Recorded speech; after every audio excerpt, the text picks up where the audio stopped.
দৌলতপুর ত্রিমুখী উচ্চ বিদ্যালয় দশম শ্রেণীর মেধাবী ছাত্র সাকিব হত্যাকাণ্ডে আমরা বিচারের দাবিতে আজকে ন্যায় বিচার পাবো।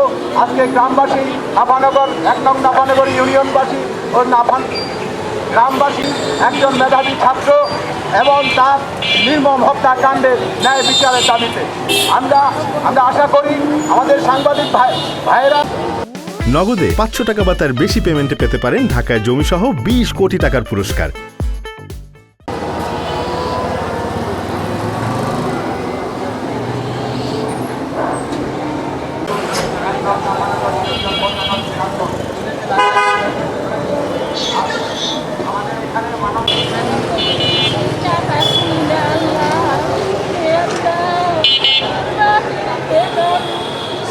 দৃষ্টান্তমূলক শাস্তি দিয়ে সর্বোচ্চ ফাঁসি দিয়ে আমাদের এই বিচার আমরা যেন পাই।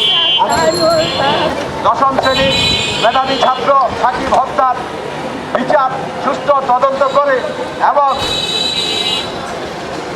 সাকিবের খুনির জন্য আজকে আমরা এই মানববন্ধন করতে এসেছি। আমরা সাংবাদিক ভাইদের প্রতি আমাদের